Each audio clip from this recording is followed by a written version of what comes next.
تازه او په زړه پورې خبر، طالبان په خپل نوي جوړېدونکي اردو کې د تیر نظامي سرتیري ځای پر ځای کوي او د خپلو لیکو څخه په زیاته اندازه ناوړ مطلبه اشخاص شړلي چې دې کار یې د خلکو زړونو کې خاص ځای جوړ کړ. دا چې د تیر نظام کوم نظامي چارواکو ته دندې ورکوي او څومره ناوړه کسان یې له خپل لیکو وشړل. بشپړ جزئیات را سره همدغه روانه ویډیو کې وګورئ.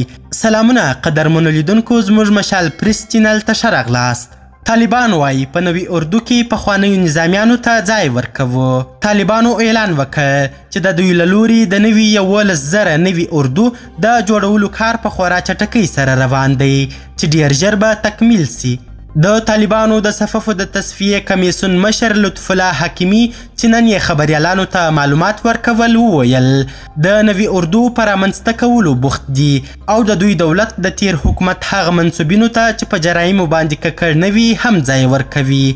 د دوی په وینا چې د خپلو صفونو د تصفیې چارې بشپړې کړي او نور د صفوفو د تصفیې کمیسیون وخت پای ته رسېدلی. طالبانو وویل چې له دې وروسته به دا چارې نظامي کمیسیون مخ ته وړي.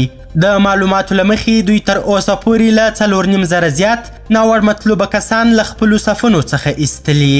نوموړي وویل چې د خپل کار په موده کې د خلکو څخه 3,000 شکایتونه ثبت کړي دي. د معلوماتو له مخې په دې موده کې د یادو شکایتونو پر اساس 4,350 نامطلوب کسان په ګوته او د دوی له لیکو ایستل سوي دي. پر دې شکایتونو پوره څېړنې هم ترسره سوي دي. ښاغلي حکیمي وویل چې په دغه موده کې څه باندې 3,000 شکایتونه ثبت کړي دي. حکیمي وویل له دې وروسته به د تصفیې چارې د طالبانو د امنیتي چارو کمیسیون ته سپارل کیږي. تاسې څه وایاست؟ آیا په رښتیا هم د طالبانو په چلند کې بدلون راغلی؟ له یو شمیر ولایتونو راپورونه دا دي چې طالبان پخواني نظامیان په نښه او په عذابوي او همدارنګه د خپلو امیرینو له امرونو سرغړونه کوي. که څه هم د دوی د اصلاح لپاره دا کمیسیون رامنځته سو، ولې تر اوسه پورې هیڅ مثبت بدلون نه دی تر سترګو سوی.